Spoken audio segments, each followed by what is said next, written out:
Advice about ego longing for something.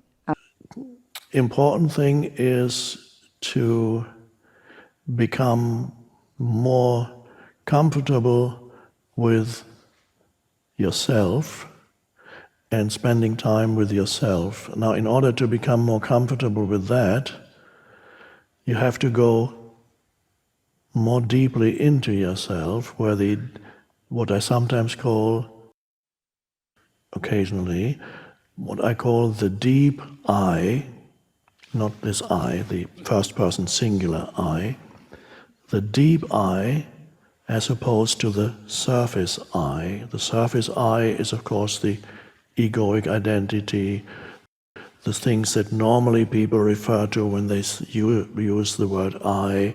They refer to me and my story and my needs and my desires and my anxieties and my ambitions. That's I, and I call that the surface I, that is identified with forms and feels certain needs, continuous needs, and the surface I lives in a state of frequent and in cases, or many cases, permanent state of unease at best.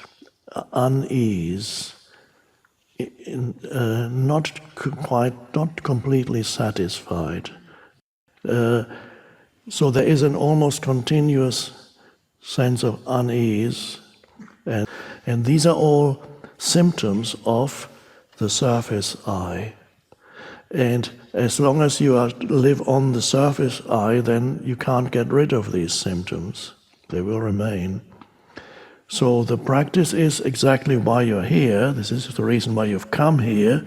You've come here in order to go beyond, in order to transcend the surface I. It'll still be there, but it's no longer the foundation for your sense of identity.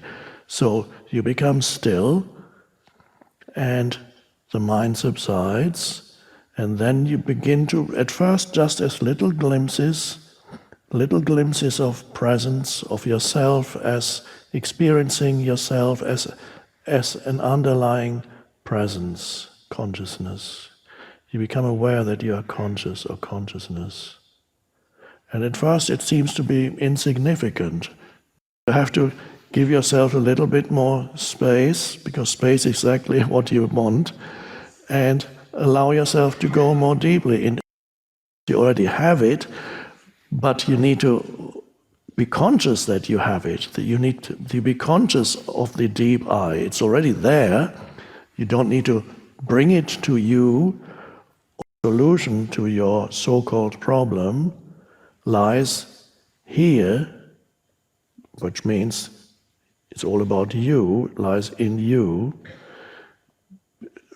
Become still. Find that dimension of stillness in you, where you're fully alert but not thinking. 5 seconds. And then a little longer. Go into nature. Allow nature to help you. Look at a tree. Allow the tree to teach you stillness. Look at a tree for 2 minutes.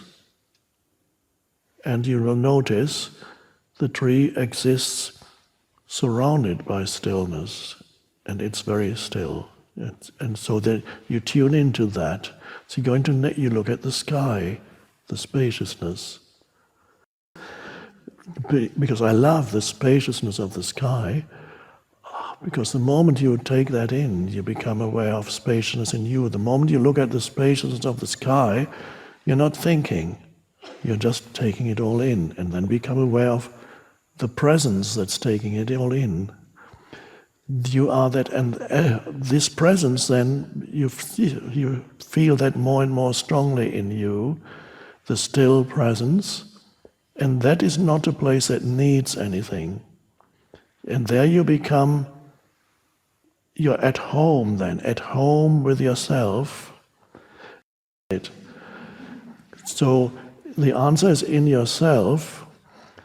The more you live from the deep I, the less you need the other.